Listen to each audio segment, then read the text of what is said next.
माननीय सभासदों, माननीय अध्यक्ष जी,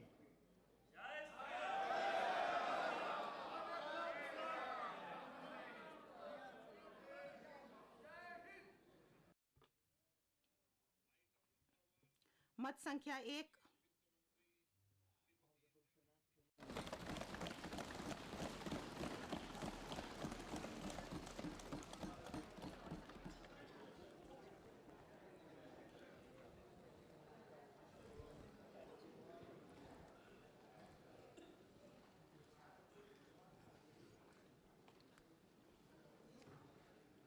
Honorable Speaker. माननीय अध्यक्ष महोदय, मैं वर्ष 2023-24 का बजट प्रस्तुत करती हूं। यह अमृतकाल में पहला बजट है। इस बजट में पिछली बजट में रखी गई नींव पर सतत निर्माण करते हुए भारत 100 के लिए खींची गई रूपरेखा पर आगे बढ़ते रहने की उम्मीद की गई है। हम समृद्ध एवं समावेशी भारत की परिकल्पना करते हैं, जिसमें विकास के सुफल सभी क्षेत्रों और नागरिकों, विशेषकर हमारे युवाओं, महिलाओं, किसानों, अन्य पिछड़े वर्गों, अनुसूचित जातियां और अनुसूचित जनजातियों तक पहुंचें। हमारी आज़ादी के 75वें साल में दुनिया ने भारतीय अर्थव्यवस्था को एक चमकता सितारा माना है। चालू वर्ष का हमारा आर्थिक विकास दर 7% पर होने का That this is the highest among all the major economies.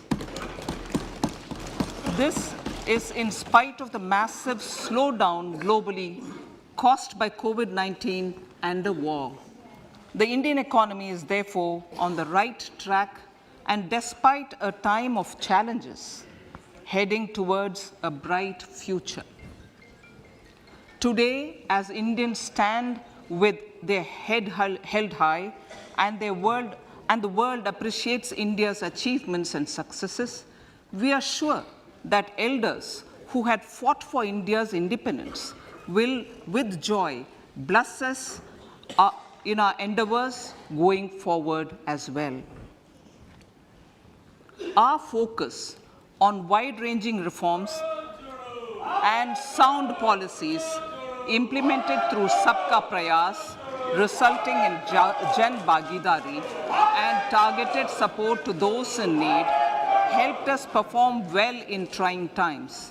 India's rising global profile is because of the several accomplishments: unique world-class digital public infrastructure, example, Aadhaar, CoWIN and UPI, COVID vaccination drive in unparalleled scale and speed, proactive role in frontier areas such as achieving the climate-related goals, Mission Life, and National Hydrogen Mission. During the COVID-19 pandemic, we ensured that no one goes to bed hungry with a scheme to supply free food grains to over 80 crore persons for 28 months. Continuing our commitment to ensure food and nutritional security, we are implementing from 1st January 2023 a scheme to supply free food grain to all Antyodaya and priority households for the next 1 year. Under PM Garib Kalyan Anna Yojana, the entire expenditure of about 2 lakh crore will be borne by the central government. In these times of global challenges, the G20 presidency gives us a unique opportunity to strengthen India's role in the world economic order. With the theme of Vasudhaiva Kutumbakam, we are steering an ambitious, people-centric agenda to address global challenges and to facilitate sustainable economic development. The government's efforts since 2014 have ensured for all citizens a better quality of life and life of dignity. The per capita income has more than doubled to 1.97 lakh rupees. In these 9 years, the Indian economy has increased in size from being 10th to 5th largest in the world. We have significantly improved our position as well as a well-governed and innovative country with a conducive environment for business as reflected in several global indices.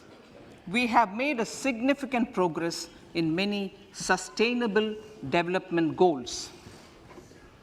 The economy has become a lot more formalized as reflected in the EPFO membership, more than doubling to 27 crore and rupees 7,400 crore digital payments of 126 lakh crore rupees through UPI in 2022.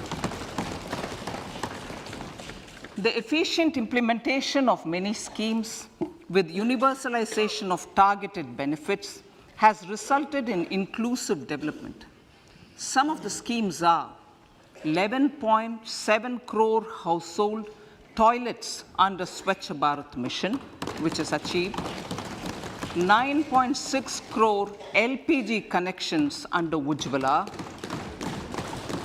220 crore COVID vaccination of 102 crore persons, 47.8 crore PM Jan Dhan bank accounts, insurance cover for 44.6 crore persons under PM Suraksha Bima and PM Jeevan Jyoti Yojana, and cash transfer of 2.2 lakh crores of rupees to 11.4 crore to over 11.4 crore farmers under PM Kisan Samman Nidhi. Our vision for the Amrit Kal includes technology-driven and knowledge-based economy with strong public finances and a robust financial sector. To achieve this, Jan Bhagidari through Sabka Saath, Sabka Prayas is essential. The economic agenda for achieving this vision focuses on 3 things. First, facilitating ample opportunities for citizens, especially the youth, to fulfill their aspirations. Second, providing strong impetus to growth and job creation. And third, strengthening macroeconomic stability. To service these focus areas in our journey to India at 100, we believe that the following 4 opportunities can be transformative during Amrit Kal. Economic empowerment of women. Deen Dayal Antyodaya Yojana National Rural Livelihood Mission has achieved remarkable success by mobilizing rural women into 81 lakh self-help groups. We will enable these groups to reach the next stage of economic empowerment through formation of large producer enterprises or collectives, with each having several thousand members and managed professionally. They will be helped with raw materials supply and for better design, quality, branding, and marketing of their products. Through supporting these policies, they will be enabled to scale up their operations to serve the large consumer markets, as has been the case with the several startups growing into unicorns. PM Vishwakarma Kaushal Samman, PM Vikas. For centuries, traditional artisans who work with their hands using tools have brought renown for India. They're generally referred to as Vishwakarma. The art and the handicraft created by them represents the true spirit of Atmanirbhar Bharat. For the first time, a package of assistance for them has been conceptualized. The new scheme will enable them to improve the quality, scale, and reach of their products, integrating them with the MSME value chain. The components of the scheme will include not only financial support, but also access to advanced skill training, knowledge of modern digital techniques, and efficient green technologies, brand promotion, linkage with local and global markets, digital payments, and social security. This will greatly benefit the scheduled castes, scheduled tribes, OBCs, women, and people belonging to the weaker sections. Tourism. The country offers immense attraction for domestic as well as foreign tourists. There is a large potential to be tapped in tourism. The sector holds huge opportunities for jobs and entrepreneurship for youth in particular. Promotion of tourism will be taken up on mission mode with active participation of states, convergence of government programs, and public-private partnerships. Green growth. We are implementing many programs for green fuel, green energy, green farming, green mobility, green buildings, and green equipment, and policies for efficient use of energy across various economic sectors.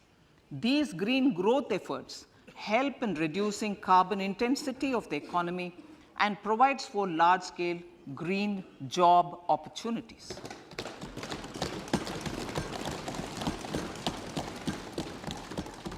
Priorities of this budget. The budget adopts the following 7 priorities. They complement each other and act as the Saptarishi guiding us through the Amritkal. Inclusive development, reaching the last mile, infrastructure and investment, unleashing the potential, green growth, youth power, and financial sector. I now speak on the priority number 1, inclusive development. The government's philosophy of Sabka Saath, Sabka Vikas has facilitated inclusive development covering in specific farmers, women, youth, OBCs, scheduled castes, scheduled tribes, Divyangjan, and economically weaker sections, and overall priority for the underprivileged, Vanchiton ko Variyata. There has also been a sustained focus on Jammu Kashmir, Ladakh, and the Northeast. This budget builds on those efforts. Digital public infrastructure for agriculture. Digital public infrastructure for agriculture will be built as an open source, open standard, and interoperable public good. This will enable inclusive farmer-centric solutions through relevant information services for crop planning and health, improved access to farm inputs, credit and insurance, help for crop estimation, market intelligence, and support for growth of agri-tech industry and startups.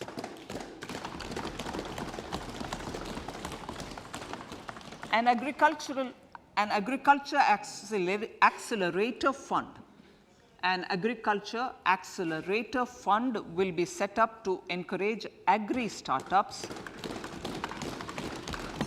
by young entrepreneurs in rural areas. The fund will aim at bringing innovative and affordable solutions for challenges faced by farmers. It will also bring in modern technologies to transform agricultural practices, increase productivity and profitability. To enhance the productivity of extra long staple cotton, we will adopt a cluster-based and value chain approach through public-private partnerships. This will mean collaboration between farmers, state, and industry for input supplies, extension services, and market linkages. We will launch an Atmanirbhar Clean Plant program to boost availability of disease-free, quality planting material for high-value horticultural crops at an outlay of 2,200 crores. Global hub for millets, which are Sri Anna. India is the forefront. India's at the forefront of popularizing millets, whose consumption furthers nutrition, food security, and welfare of farmers, said the Honorable Prime Minister. We are the largest producer and second largest exporter of Sri Anna in the world. We grow several types of Sri Anna, such as Sri Anna Jowar, Sri Anna Ragi, Sri Anna Bajra, Sri Anna Kutu, Ramdana, Kangni, Kutni, Kutki, Kodo, China, and Sama. These have a number of health benefits and have been an integral part of our food for centuries. I acknowledge with pride the huge service done by small farmers in contributing to the health of fellow citizens by growing these Sri Anna. Now, to make India a global hub for Sri Anna, the Indian Institute of Millet Research, ideally Indian Institute of the Sri Anna Research, Hyderabad, will be supported as the center of excellence for sharing best practices, research, and technologies at the international level. The agricultural credit target will be increased to 20 lakh crores with focus on animal husbandry, dairy, and fisheries. We will launch a new sub-scheme of PM Matsya Sampada Yojana, which is an existing scheme, but we'll launch a new sub-scheme with targeted investment of 6,000 crores to further enable activities of fishermen, fish vendors, and micro and small entrepreneurs, improve value chain efficiencies, and expand the market. For farmers, especially small and marginal farmers and other marginalized sections, the government is promoting cooperative-based economic development model. A new Ministry of Cooperation was formed with a mandate to realize the vision of Sahakar Se Samriddhi. To realize this vision, the government has already initiated computerization of 63,000 primary agricultural credit societies with an investment of 2,560 crores, 2,516 crores. In consultation with all the stakeholders and the states, model bylaws for PACS were formulated, enabling them to become multi-purpose PACS. A national cooperative database is being prepared for countrywide mapping of cooperative societies. With this backdrop, we will implement a plan to set up massive decentralized storage capacity.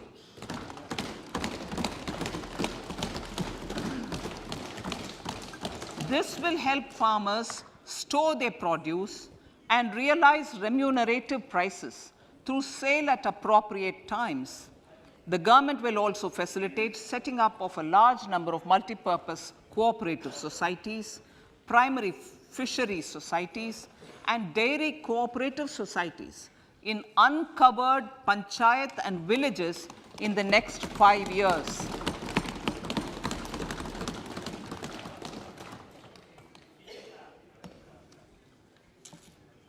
Health, education, and skilling. 157 new nursing colleges will be established in co-location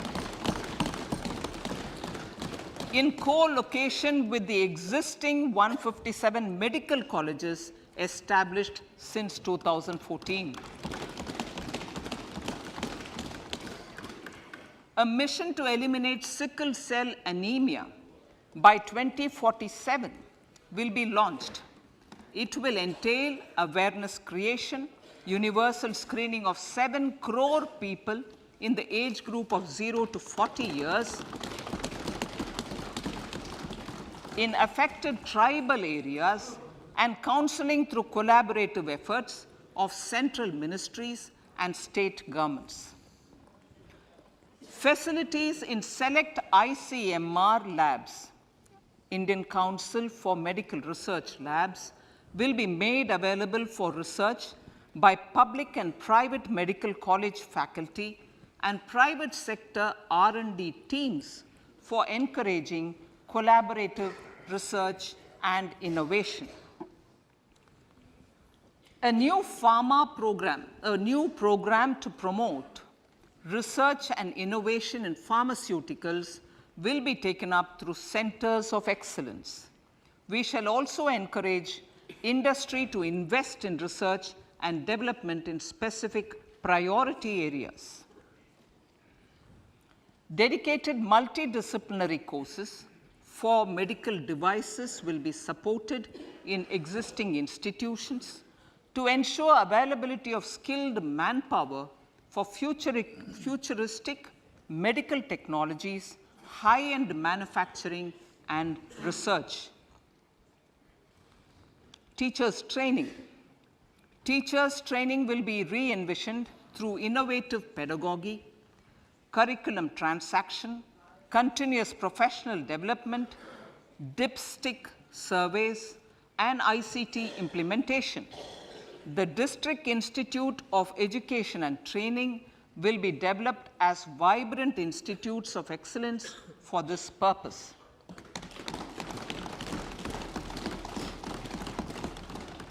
National Digital Library for Children and Adolescents. A National Digital Library for Children and Adolescents will be set up for facilitating availability of quality books across geographies, languages, genres, and levels, and device-agnostic accessibility. States will be encouraged to set up physical libraries for them at panchayat and ward levels and provide infrastructure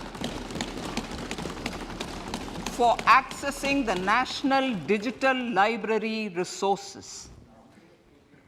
Additionally, to build a culture of reading and to make up for pandemic time learning loss, the National Book Trust, the Children's Book Trust, and other sources will be encouraged to provide and replenish non-curricular titles in regional languages and in English to these physical libraries. Collaboration with NGOs that work in literacy will also be a part of this initiative. To inculcate financial literacy, financial sector regulators and organizations will be encouraged to provide age-appropriate reading material to these libraries. I move to priority 2, reaching the last mile. Prime Minister Vajpayee's government had formed the Ministry of Tribal Affairs and the Department of Development of Northeast Region to provide a sharper focus to the objective of reaching the last mile. Our government has formed the Ministries of Ayush, Fisheries, Animal Husbandry and Dairying, Skill Development, Jal Shakti, and Cooperation. Building on the success of the Aspirational Districts program, the government has recently launched the Aspirational Blocks program, covering 500 blocks for saturation of essential government services across multiple domains such as health, nutrition, education, agriculture, water resources, financial inclusion, skill development, and basic infrastructure. Manya Speaker, Sir, Pradhan Mantri PBTG, which is Primitive Vulnerable Tribal Groups Development Mission, is being launched. To improve socio-economic conditions of the particularly vulnerable tribal groups, the PBTGs as we refer them to, Pradhan Mantri PBTG Development Mission will be launched. This will saturate PBTG families and habitations with basic facilities such as safe housing, clean drinking water and sanitation, improved access to education, health, nutrition, road and telecom connectivity, and sustainable livelihood opportunities. An amount of 15,000 crores will be made available to implement the mission in the next 3 years under the Development Action Plan for the Scheduled Tribes. Ekalavya Model Residential Schools. In the next 3 years, Center will recruit 38,800 teachers and support staff for the 740 Ekalavya Model Residential Schools, which is serving 3.5 lakh tribal students.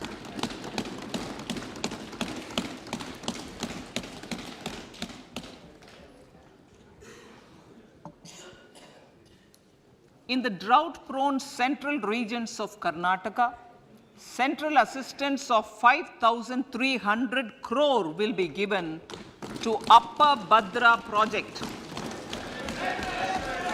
to provide sustainable micro irrigation and filling up of surface tanks for drinking water. PM Awas Yojana. The outlay for PM Awas Yojana is being enhanced by 66% to over 79,000 crores. Bharat Shared Repository of Inscriptions will be set up in a digital epigraphy museum with digitization of 1 lakh ancient inscriptions in the first stage. Support for poor prisoners. For poor persons who are in prisons and unable to afford the penalty or the bail amount, required financial support will be provided.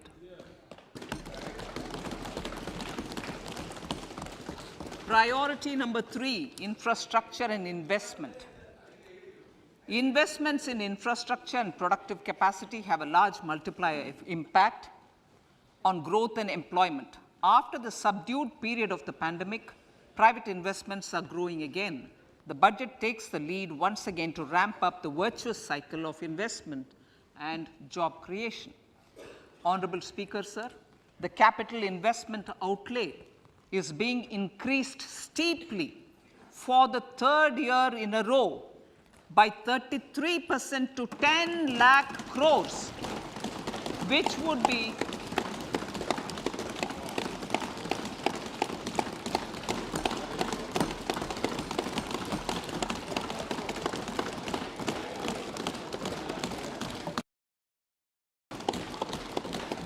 which would be 3.3% of GDP.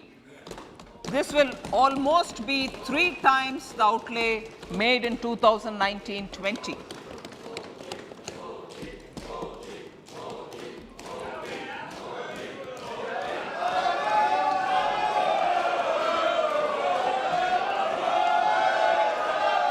This substantial increase in recent years is central to the government's efforts to enhance growth potential and job creation, crowd in private investments, and provide a cushion against global headwinds. The direct capital investment by the center is complemented by the provision made for creation of capital assets through grants and aids to state. The effective capital expenditure of the center is budgeted at 13.7 lakh crore rupees which will be 4.5% of GDP. Support to state governments for capital investment. I have decided to continue the 50-year interest-free loan to state governments for one more year to spur investment in infrastructure and to incentivize them for complementary policies actions with a significantly enhanced outlay of 1.3 lakh crores. The newly established Infrastructure Finance Secretariat will assist all stakeholders for more private investment in infrastructure, including railways, roads, urban infrastructure, and power, which are predominantly depend on public resources. The harmonized master list of infrastructure will be reviewed by an expert committee for recommending the classification and financing framework suitable for Amrit Kal.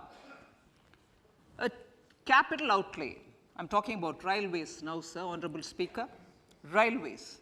A capital outlay of 2.40 lakh crores has been provided for the railways. This is the highest ever outlay this highest ever outlay is about 9 times the outlay made in 2013-14.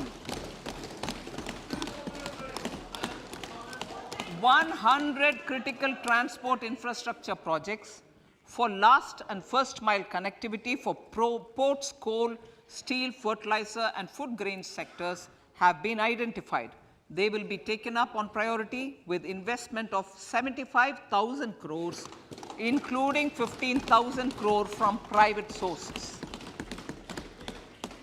50 additional airports, heliports, water aerodromes, and advanced landing grounds will be revived for improving regional air connectivity.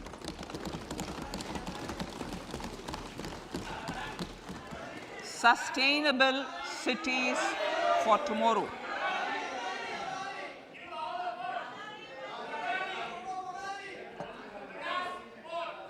States and cities will be encouraged to undertake urban planning reforms and actions to transform our cities into sustainable cities of tomorrow. This means efficient use of land resources, adequate resources for urban infrastructure, transit-oriented development, enhanced availability and affordability of urban land, and opportunities for all. Through property tax governance reforms and ring-fencing user charges on urban infrastructure, cities will be incentivized to improve their creditworthiness for municipal bonds. Like the RIDF, an urban infrastructure development fund will be established through use of priority sector lending shortfall. This will be managed by the National Housing Bank and will be used by public agencies to create urban infrastructure in Tier 2 and Tier 3 cities. States will be encouraged to leverage resources from the grants of the 15th Finance Commission as well as existing schemes to adopt appropriate user charges while accessing the UIDF. We expect to make available 10,000 crore rupees per annum for this purpose. All cities and towns will be enabled for 100% mechanical desludging of septic tanks and sewers to transition from manhole to machine hole mode.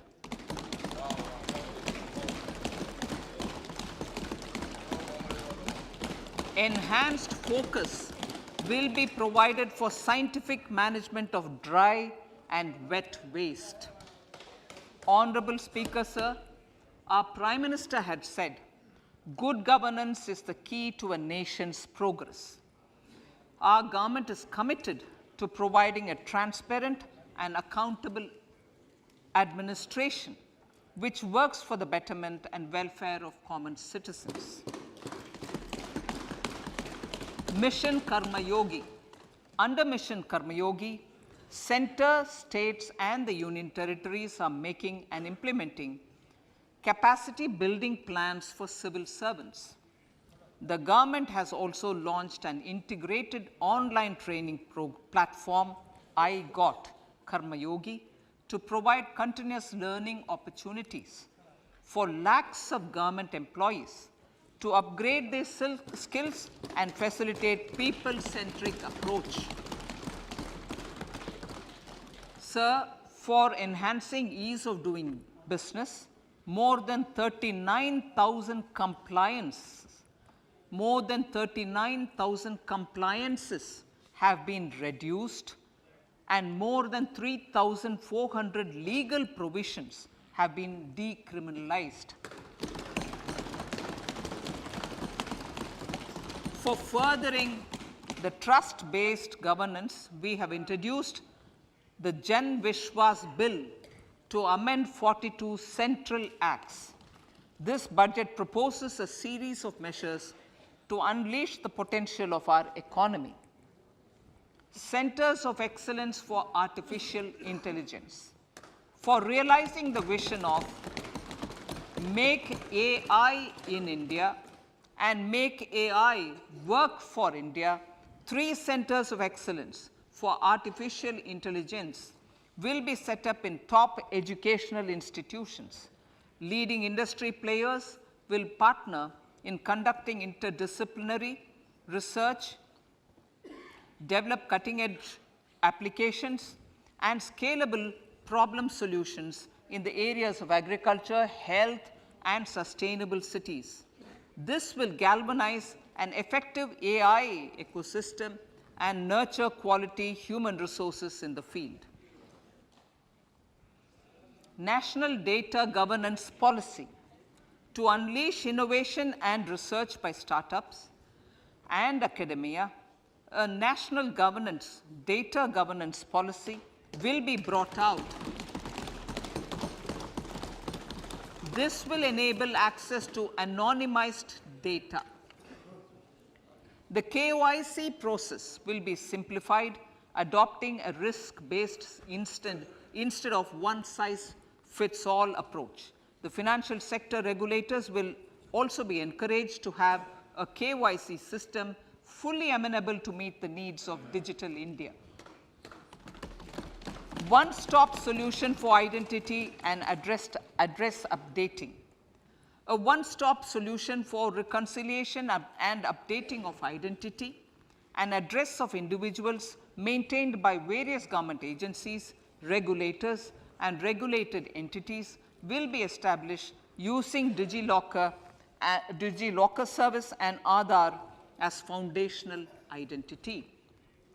Speaker, sir, common business identifier. For the business establishments required to have a permanent account number, the PAN will be used as the common identifier for all digital systems of specified government agencies. This will bring ease of doing business, and it will be facilitated through a legal mandate. For obviating the need for separate submission of same information to different government agencies, a system of unified filing process will be set up.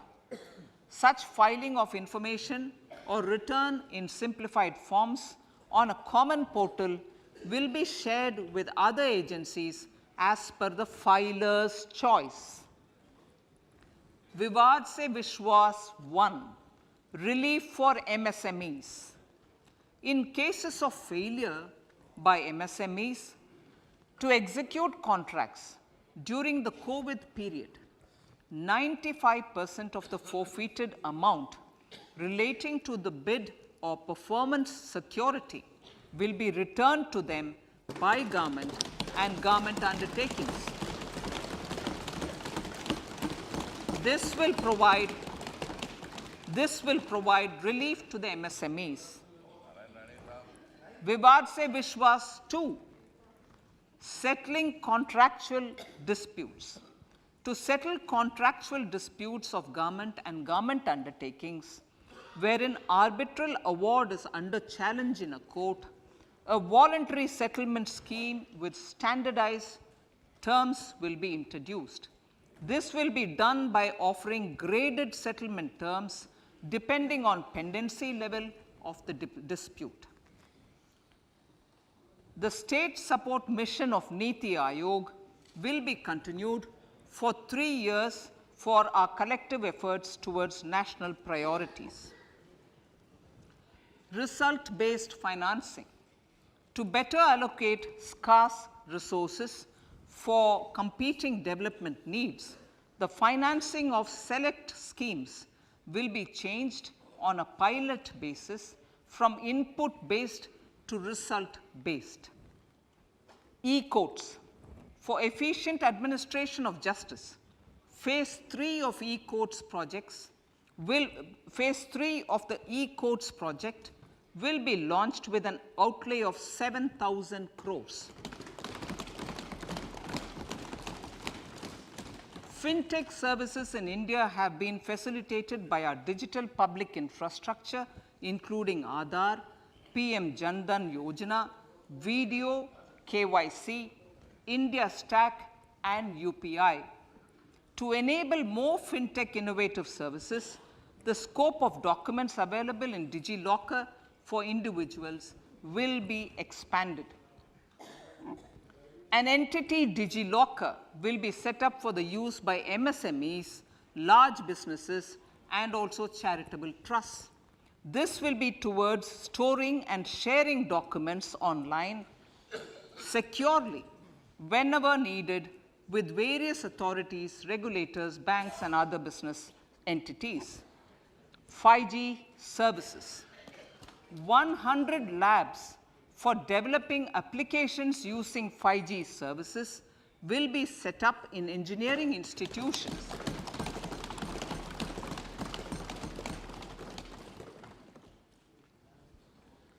To realize a new range of opportunities, business models, and employment potential. The labs will cover, among others, applications such as smart classrooms, precision farming, intelligent transport systems, and healthcare applications. Lab-grown diamonds.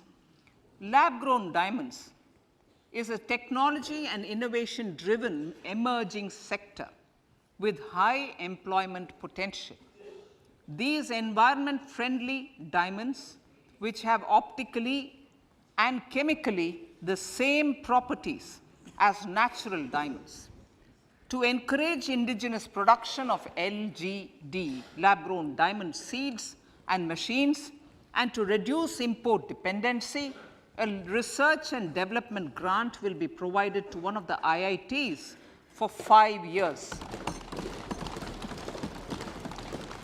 To reduce the cost of production, a proposal to review the custom duty on LGD seeds will be indicated in Part B of the speech. I come to the fifth priority, Honorable Speaker, sir, green growth. Honorable Prime Minister has given a vision for life or lifestyle for environment to spur a movement of environmentally conscious lifestyle. India is moving forward firmly for the Panchamrit, the net zero carbon emission by 2070 to usher in green industrial and economic transition. This budget builds on our focus on green growth. The recently launched National Green Hydrogen Mission, with an outlay of 19,700 crores, will facilitate transition of the economy to low carbon intensity, reduce dependence on fossil fuel imports, and make the country assume technology and market leadership in this sunrise sector. Our target is to reach an annual production of 5 MMT by 2030. Energy transition. This budget provides for 35,000 crores for priority capital investment towards energy transition and net zero objectives and energy security by Ministry of Petroleum and Natural Gas. To steer the economy on sustainable development path, battery energy storage systems with capacity of 4,000 MWh will be supported with viability gap funding. A detailed framework for pumped storage projects will also be formulated. Renewable energy evacuation. The interstate transmission system for evacuation and grid integration of 13 gigawatt renewable energy from Ladakh will be constructed with investment of 20,700 crore, including central support of 8,300 crores. Green credit program. For encouraging behavioral change, a green credit program will be notified under the Environment Protection Act. This will incentivize environmentally sustainable and responsive actions by companies, individuals, and local bodies, and help mobilize additional resources for such activities. PM Program for Restoration, Awareness, Nourishment, and Amelioration of Mother Earth, PM Pranam, will be launched to incentivize states and union territories to promote alternative fertilizers and balanced use of chemical fertilizers. Go Bardhan Scheme. 500 new waste to wealth plants under Go Bardhan, galvanizing organic bio-agro resources done. Go Bardhan scheme will be established for promoting circular economy.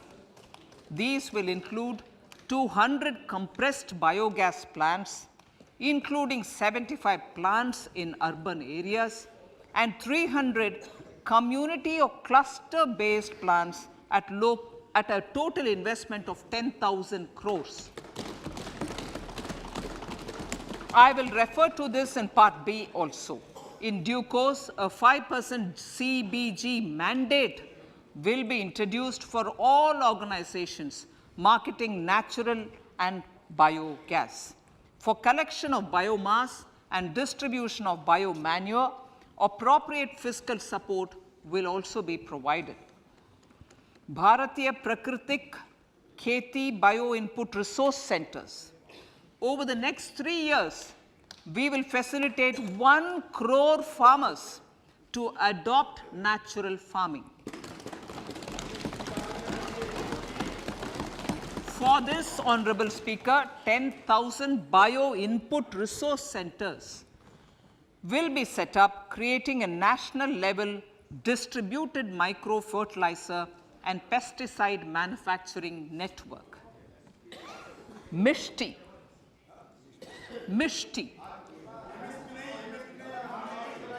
Building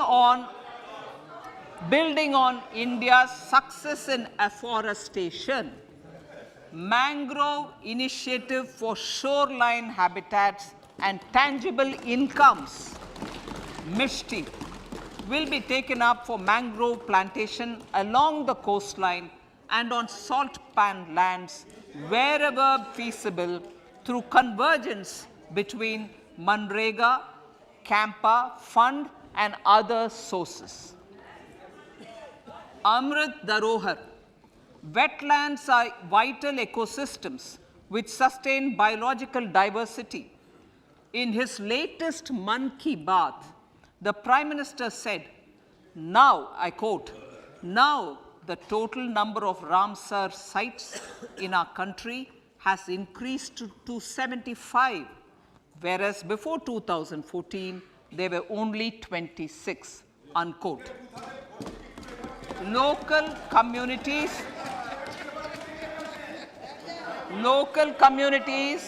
have always been at the forefront of conservation efforts.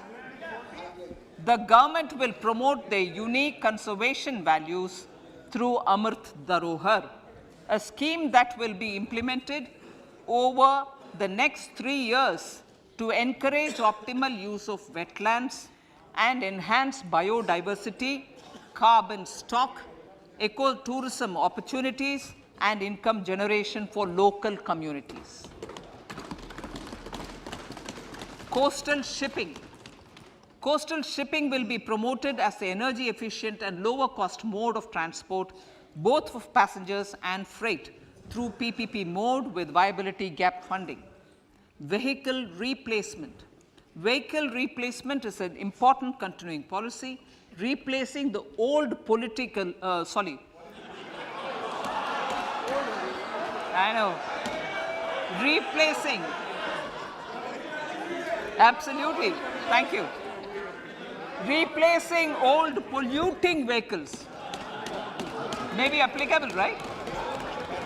Replacing old polluting vehicles is an important part of greening our economy. In furtherance of the vehicle scrapping policy mentioned in Budget 21-22, I have allocated adequate funds to scrap old vehicles of the central government. States will also be supported in replacing old vehicles and old state ambulances. Honorable Speaker, sir, I move to priority 6, youth power.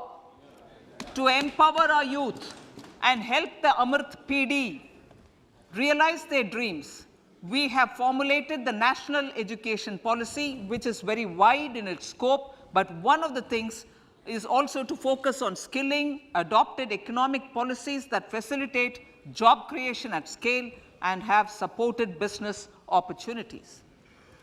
Pradhan Mantri Kaushal Vikas Yojana. Pradhan Mantri Kaushal Vikas Yojana 4.0 will be launched to skill lakhs of youth within the next 3 years.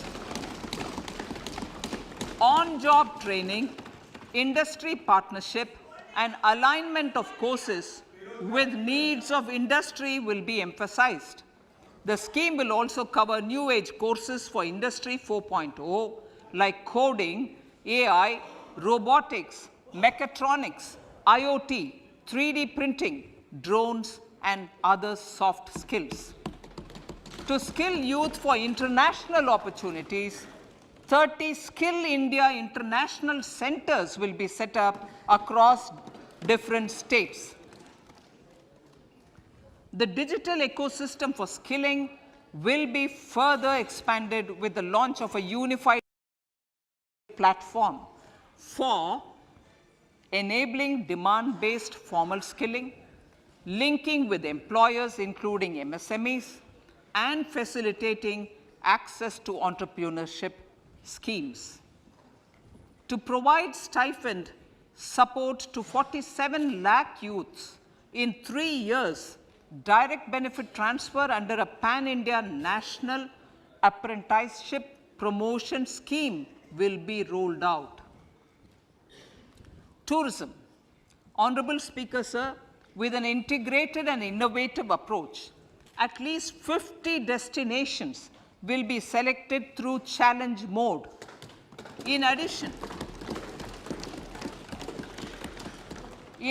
to aspects such as physical connectivity, virtual connectivity, tourist guides, high standards for food streets, and tourist security, all the relevant aspects would be made available on an app to enhance tourist experience. Every destination would be developed as a complete package. The focus of development of tourism would be on domestic as well as foreign tourists.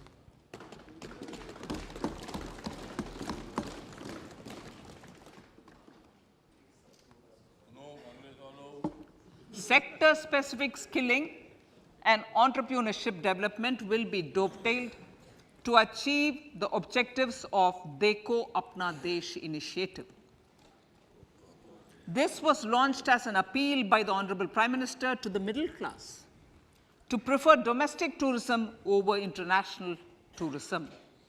The integrated development of theme-based tourist circuits, the Swadesh Darshan scheme, was also launched. Under the Vibrant Villages program, tourism infrastructure and amenities will be facilitated in border villages. Unity Mall. States will be encouraged to set up a Unity Mall in their state capital or most prominent tourism center or the financial capital for promotion and sale of their one district, one product and GI products and other handicraft products, and for providing space for such products of all other states as well. Sir, priority number 7, financial sector. Our reforms in the financial sector and innovative use of technology have led to financial inclusion at scale, better and faster service delivery, ease of access to credit, and participation in financial markets. This budget proposes to further these measures. Credit guarantee for MSMEs. Last year, I proposed revamping of the credit guarantee scheme for the MSMEs. I am happy to announce that the revamped scheme will take effect from 1st April 2023 through infusion of 9,000 crores in the corpus. This will enable additional collateral-free guaranteed credit of 2 lakh crores of rupees. Further, the cost of credit will be reduced by about 1%. A national financial information registry will be set up to serve as a central repository of financial and ancillary information. This will facilitate efficient flow of credit, promote financial inclusion, and foster financial stability. A new legislative framework will govern this credit public infrastructure and will be designed in consultation with the RBI. To meet the needs of Amrit Kal and to facilitate optimum regulation in the financial sector, public consultation, as necessary and feasible, will be brought to the process of regulation making and issuing subsidiary directions. To simplify, to ease, and to reduce cost of compliance, financial sector regulators will be requested to carry out a comprehensive review of existing regulations. For this, they will consider suggestions from public and regulated entities. Time limits to decide the application under various regulations will also be laid down. Honorable Speaker, sir, to enhance business activities in GIFT IFSC, the following measures will be taken. Delegating powers under the SEZ Act to the IFSCA to avoid dual regulation. Setting up a single window IT system for registration and approval of IFSCA, SEZ authorities, GSTN, RBI, SEBI, and IRDAI. Permitting acquisition financing by IFSC banking units of foreign banks. Establishing a subsidiary of Exim Bank for trade refinancing. Amending IFSCA Act for statutory provisions for arbitration, ancillary services, and avoiding dual regulation under the SEZ Act, and recognizing offshore derivative instruments as valid contracts. Honorable Speaker, sir, data embassy.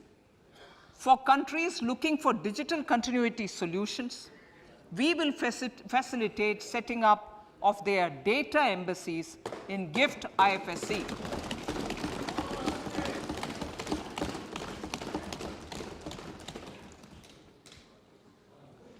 Improving governance and investor protection in banking sector. To improve bank governance and enhance investors' protection, certain amendments to the Banking Regulation Act, the Banking Companies Act, and the Reserve Bank of India Act are being proposed. Capacity building in securities market. Honorable Speaker, sir, to build capacity of functionaries and professionals in the securities market, SEBI will be empowered to develop, regulate, maintain, and enforce norms and standards for education in the National Institute of Securities Markets and to recognize award of degrees, diplomas, and certificates. A central processing center will be set up for faster response to companies through centralized handling of various forms filed with field officers under the Companies Act. Reclaiming of shares and dividends. For investors to reclaim unclaimed shares and unpaid dividends from the Investor Education and Protection Fund Authority with ease, from the Investor Education and Protection Fund Authority with ease, an integrated IT portal will be established. Digital payments continue to find wide acceptance. In 2022, they show an increase of 76% in transaction and 91% in value. Fiscal support for this digital public infrastructure will continue in 2023-2024. Azadi Ka Amrit Mahotsav, Mahila Samman Bachat Patra. For commemorating Azadi Ka Amrit Mahotsav, a one-time new small savings scheme, Mahila Samman Savings Patra or Savings Certificate, Mahila Samman Savings Certificate will be made available for a 2-year period up to March 2025. This will offer deposit facility up to 2 lakh in the name of a woman or girls for a tenure of 2 years at fixed interest rate of 7.5% with partial withdrawal option. Senior citizens. The maximum deposit limit for senior citizens savings scheme will be enhanced from 15 lakh to 30 lakhs of rupees. The maximum deposit limit for monthly income account scheme will be enhanced from 4.5 lakh to 9 lakh for single account and from 9 lakh to 15 lakh for joint account. Honorable Speaker, sir, fiscal management. 50 years interest-free loan to states. The entire 50-year loan to states has to be spent on capital expenditure within 2023-24. Most of this will be at the discretion of the states, but a part will be conditional on states increasing their actual capital expenditure. Parts of the outlay will also be linked to or allocated for the following purposes: scrapping old government vehicles, urban planning reforms and actions, financing reforms in urban local bodies to make them creditworthy for municipal bonds, housing for police personnel above or as part of the police station, constructing unity malls, children and adolescent libraries and digital infrastructure, and state share of capital expenditure of central schemes.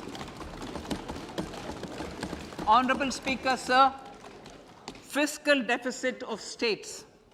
States will be allowed a fiscal deficit of 3.5% of GSDP, of which 0.5% will be tied to power sector reforms. Revised estimates 2022 to 2023. The revised estimate, Honorable Speaker, sir, of the total receipts other than borrowing is 24.3 lakh crores, of which the net tax receipts are 20.9 lakh crores. The revised estimate of the total expenditure is 41.9 lakh crores of rupees, of which the capital expenditure is about 7.3 lakh crores. The revised estimate of the fiscal deficit is 6.4% of GDP, adhering to the budget estimate.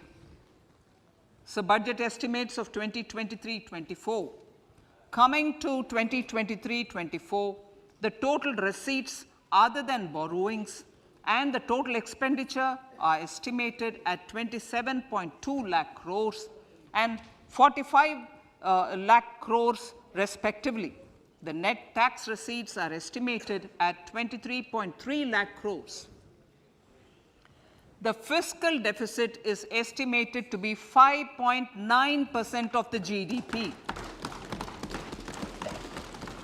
In my budget speech for 21-22, I had announced that we plan to continue the path of fiscal consolidation, reaching a fiscal deficit of below 4.5% by 2025-26, with a fairly steady decline over the period. We have adhered to this path, and I reiterate my intention to bring the fiscal deficit below 4.5% of GDP by 2025-26. To finance the fiscal deficit in 2023-24, the net market borrowings from dated securities are estimated at 11.8 lakh crores.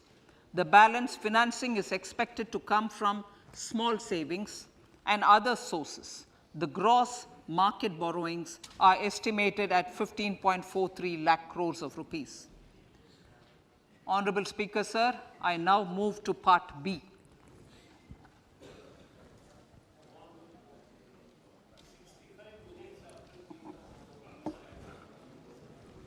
Indirect taxes.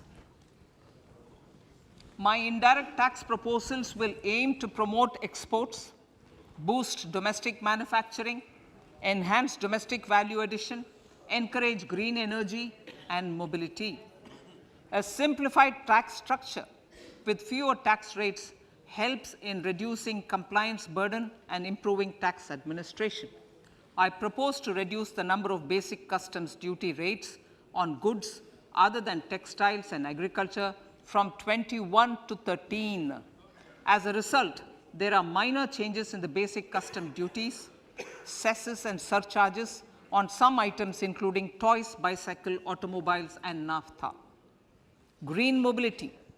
To avoid cascading of taxes on blended compressed natural gas, I propose to exempt excise duty on GST paid compressed biogas contained in it. To further provide impetus to green mobility, customs duty exemptions is being extended to import of capital goods and machinery required for manufacture of lithium-ion cells for batteries used in electrical vehicles as well. Electronics. As a result of various initiatives of the government, including phased manufacturing program, mobile phone production in India has increased from 5.8 crore units valued at about 18,900 crore in 2014-15 to 31 crore units valued at 2,75,000 crore in the last financial year. To further deepen domestic value addition in manufacturing of mobile phones, I propose to provide relief to customs duty. I propose to provide relief in customs duty on import of certain parts and inputs like camera lens and continue the concessional duty on lithium-ion cells for batteries for another year. Similarly, to promote value addition in manufacture of televisions, I propose to reduce the basic customs duty on parts of open cells of TV panels to 2.5%. Electrical. To rectify inversion of duty structure and encourage manufacturing of electric kitchen chimneys, the basic custom duty on electric kitchen chimney is being increased from 7.5% to 15% and that on heat coils for these is proposed to be reduced from 20% to 15%. Chemicals and petrochemicals. Denatured ethyl alcohol is used in chemical industry. I propose to exempt basic customs duty on it. This will also support the ethanol blending program and facilitate an endeavor for energy transition. Basic customs duty is also being reduced on acid grade fluorospar from 5% to 2.5% to make the domestic fluorochemicals industry competitive. Further, the basic customs duty on crude glycerin for use in manufacture of epichlorohydrin is proposed to be reduced from 7.5% to 2.5%.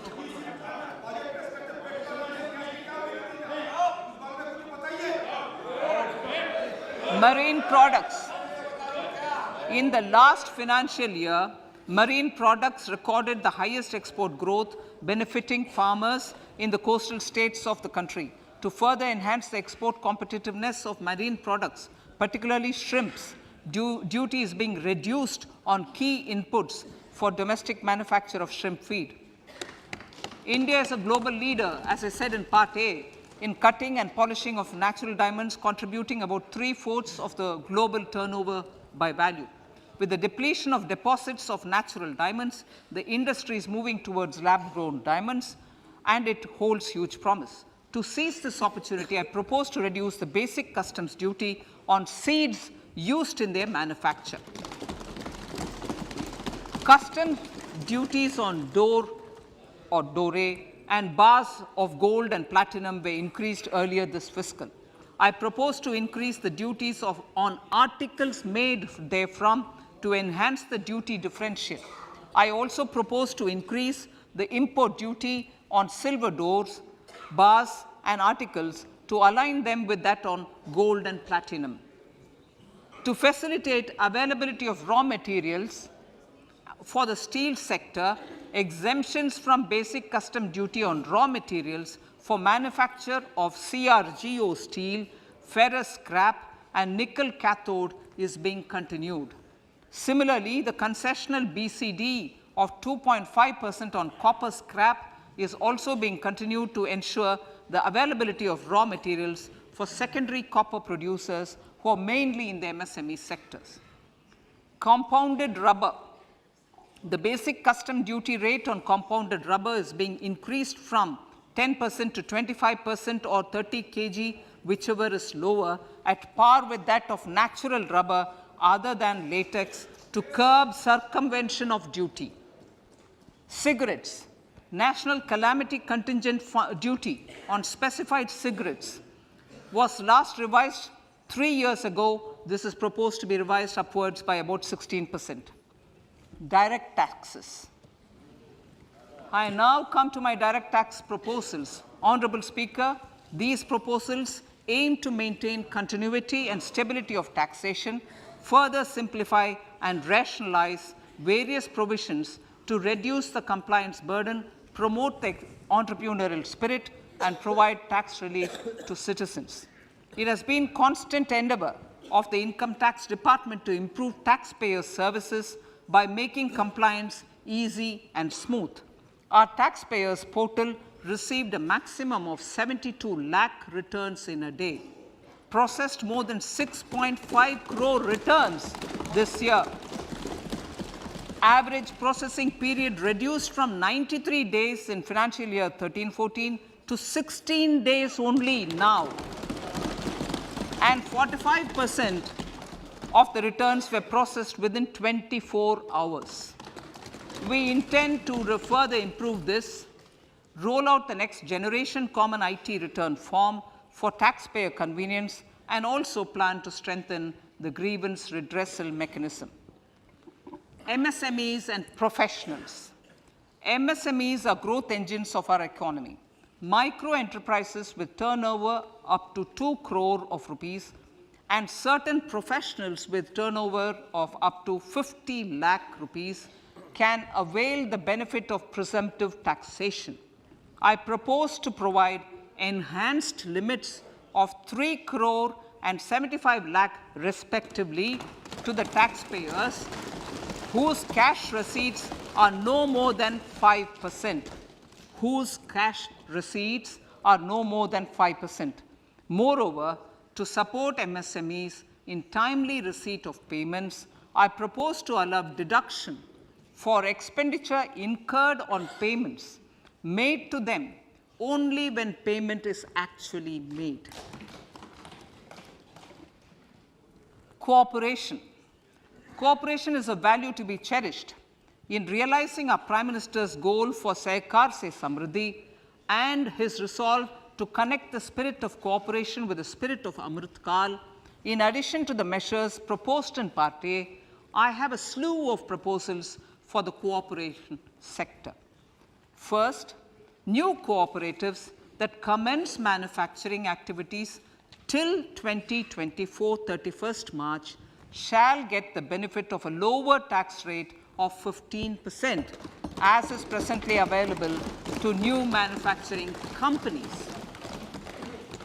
Secondly, I propose to provide an opportunity to sugar cooperatives to claim payments made to sugarcane farmers for the period prior to the assessment year 2016-17 as expenditure.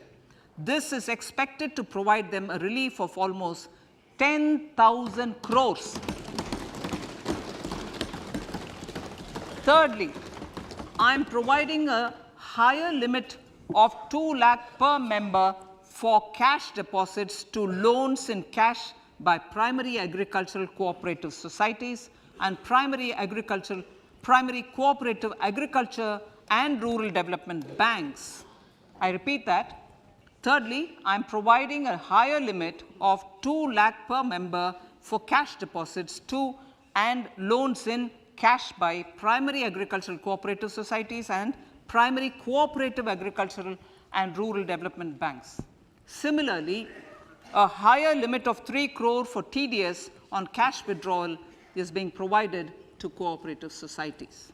Startups.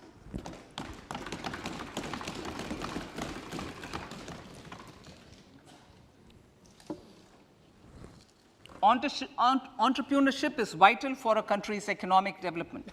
We have taken a number of measures for startups and they have borne results. India is now the third largest ecosystem for startups globally and ranks second in innovation quality among middle income countries. I propose to extend the date of incorporation for income tax benefits to startups from 31/3/2023 to 31/3/2024. I further propose to provide the benefit of carry forward of losses on change of shareholding of startups from 7 years of incorporation to 10 years.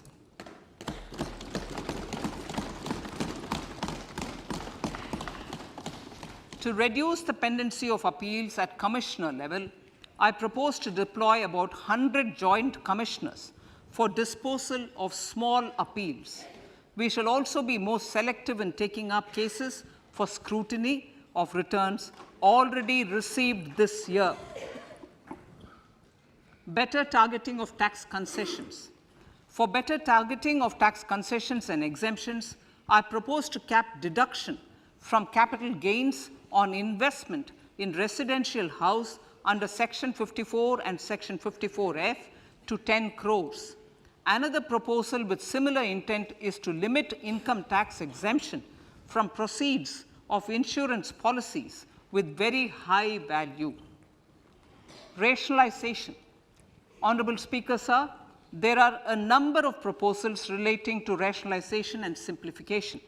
Income of authorities, boards, and commissions set up by statutes of union or state for the purpose of housing, development of cities, towns, and villages, and regulating and developing an activity or matter is proposed to be exempted from income tax. Other major measures in this direction are removing the minimum threshold of 10,000 for TDS and clarifying taxability relating to online gaming. not treating conversion of gold into electronic gold receipts and vice versa as capital gains, reducing the TDS rate from 30% to 20% on taxable portion of EPF withdrawals in non-PAN cases, and taxation on income for market-linked. Other major proposals in the finance bill relate to the following: extension of period of tax benefits to funds relocating to IFSC, GIFT City till 31/3/2025, decriminalization under Section 276A of the Income Tax Act, allowing carry forward of losses on strategic disinvestment, including that of IDBI Bank, and providing EEE status to Agnivir Fund. Personal income tax.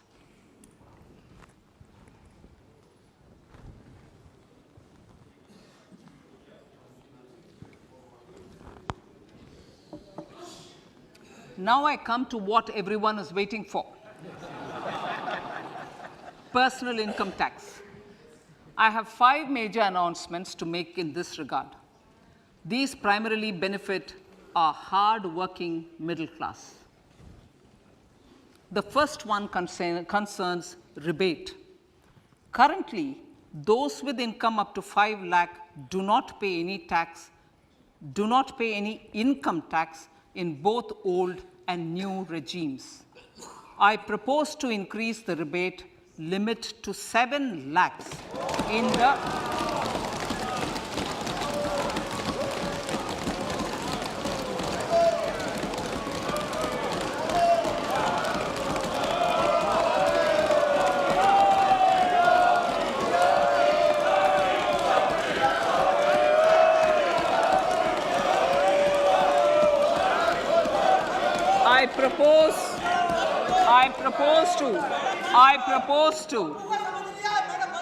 I propose to increase the rebate limit to 7 lakh in the new tax regime. Thus, persons in the new tax regime with income up to 7 lakhs will not have to pay any tax at all.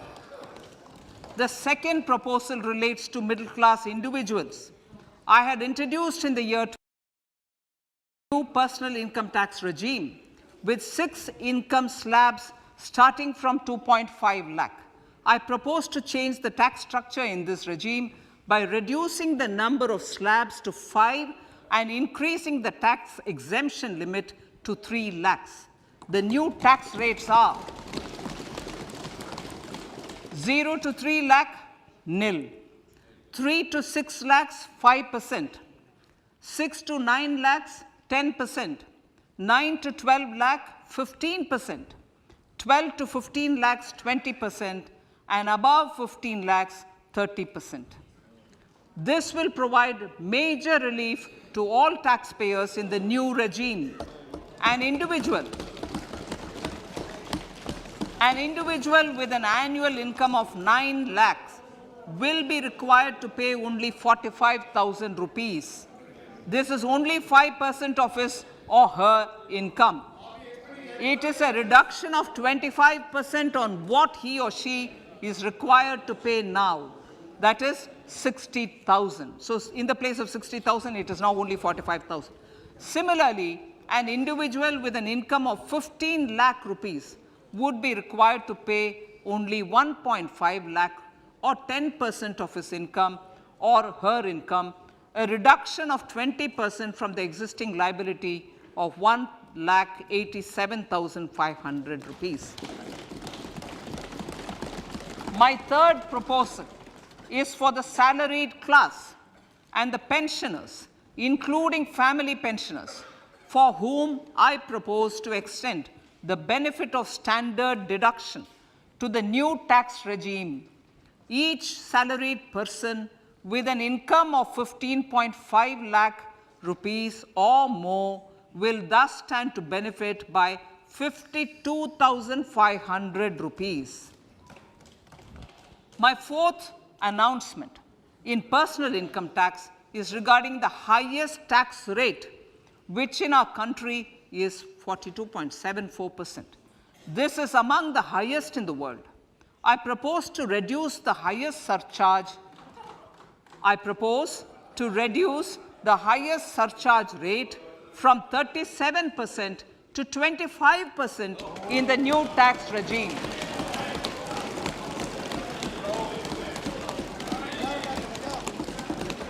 This would result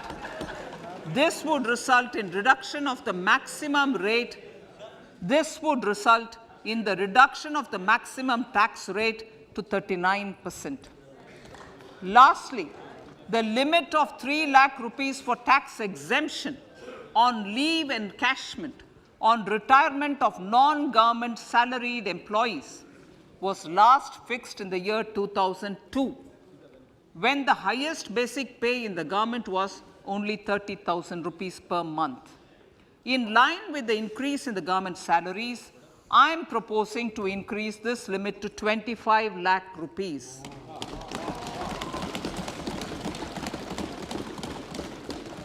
We are also making the new income tax regime as the default tax regime. However, citizens will continue to have the option to avail the benefit of the old tax regime.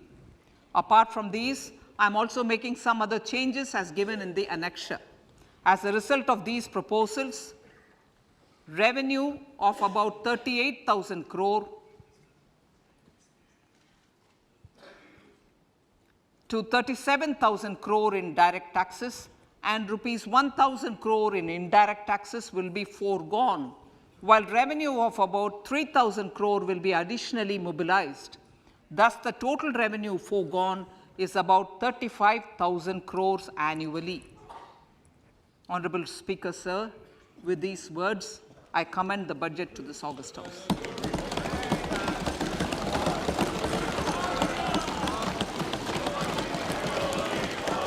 One hour, 25 minutes.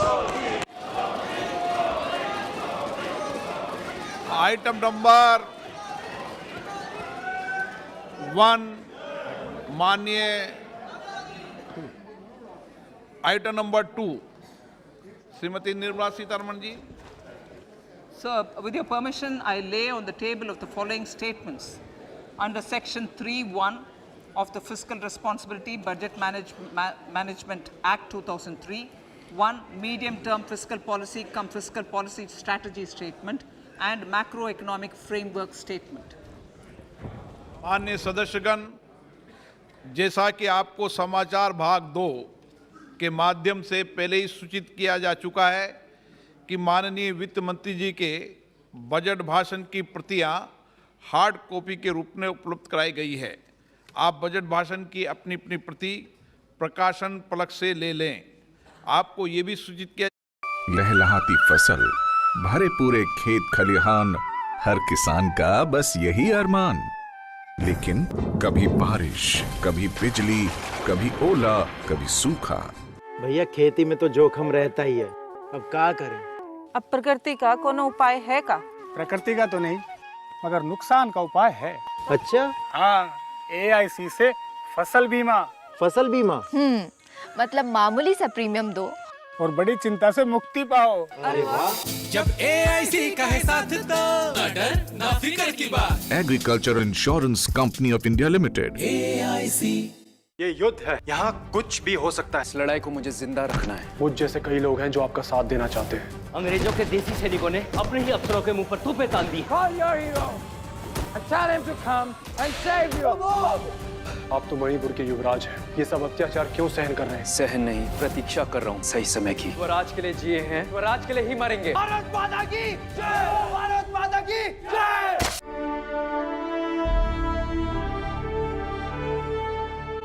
पहले तितली गई, फिर पूजा गई. चाचा चाची का घर छोड़कर जाना कुछ भुला नहीं पा रही. कीर्ति के निराश